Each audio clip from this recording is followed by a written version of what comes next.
Good morning. It's Sunday, October 30th, and we're going to do a little project today. We're going to make some apple pie or apple chips on the dehydrator. So we're going to use Honeycrisp, Gala, and Granny Smith apples. So this is my dehydrator, and I've got my apple peeler. We'll be soaking the apples in lemon juice before coating them with cinnamon, and I use Splenda because I'm diabetic. You can also use apple pie spice, which has nutmeg, allspice, and cinnamon in it, if you want a little bit different flavor. So I'm going to pause here, and I'll show you how the apple peeler works. The apple mounts like so, and then you just turn the crank. Apple will contact the blade. Oh, let me get it straight here. Make sure your apple's seated securely.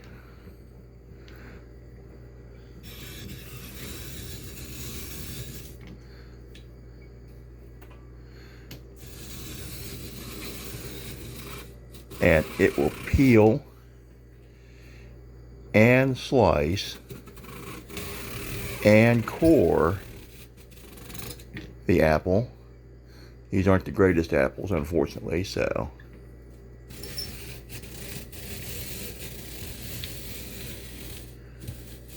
they're a little past their prime.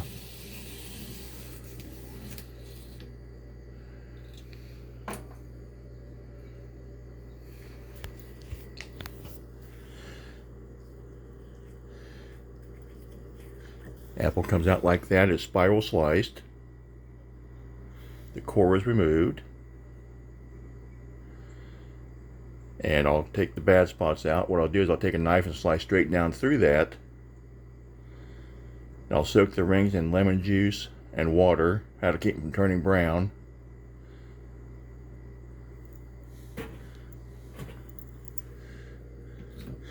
And there's the core. So this is not an expensive gadget. It'll run you about $20 to $30 US. So we'll be back after we finished slicing apples. So hang tight. So it took me all of about 5 minutes to peel, core, and slice the 6 of them. That should about fill my 5-tray dehydrator. So next step is going to be to cut them into rings and treat them with lemon juice and water so that they don't brown. Then we will make our seasoning mix. So actually it was 7 apples, and it's very easy to cut them into rings. You just simply make one cut. Try to do this one-handed here.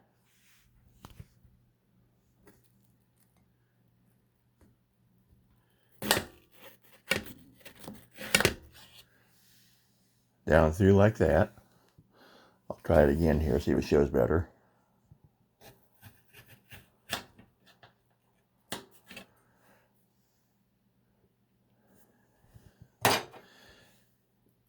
And that allows you to separate them into slices, which we're going to put right into the lemon juice and water.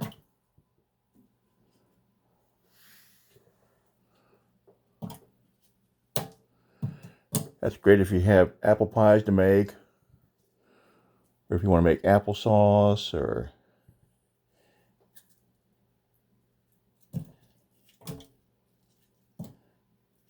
see how nice that does.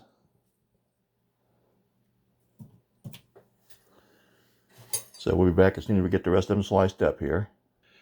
What I do is I put the lid on my container and I gently flip it and invert it, and that coats all the apple slices with the lemon juice mixture to keep them from browning. As you can see, I've done very precise measurements. I've just mixed it to where it looks good. Now we're going to take each apple slice and we're going to coat both sides. and placed it on the dehydrator tray. There's a lot fancier dehydrators, a lot more expensive. You can start out easily under $100 for a decent dehydrator.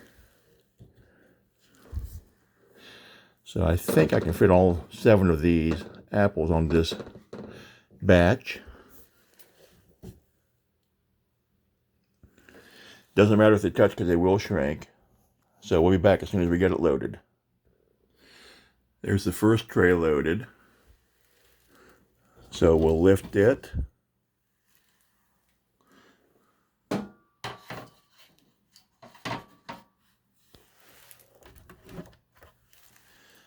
Grab the other trays. And we'll put this tray on the bottom. I hadn't used the dehydrator in a couple of years, so it had some dust in there, so I cleaned that up real good before I added the food. Now this is not a real expensive dehydrator. It does not have variable temperature. It's a fixed temperature, but it does have a fan. Some are just convection. So now that I've got 5 trays loaded, and it did make 5 trays of apples almost exactly, put your cover on, switch on the fan, and now we wait. Now I know some of you don't like cinnamon mishu, so if you want to just make dried apples for storage or for snacking, eliminate the cinnamon. Add some nutmeg or some ginger if you want, or other seasonings to experiment with it. Drying apples is a great way to store them as well. You can also make your own beef jerky and a lot of other dried fruits and vegetables on here as well for storage. There, like I say, a lot of it, you can get dehydrators up into the tens of thousands of dollars. So now it's just a matter of waiting, and probably by this evening we will have dried apple chips. So I'll be back with part 2 to show you the process when they're done. Stay tuned and come back. Thanks everybody for watching, and also for following my channel. If you'd like to subscribe for more videos like this, and also historical videos from the Air Force Museum, or music videos, let me know what you like. More toy videos coming soon too.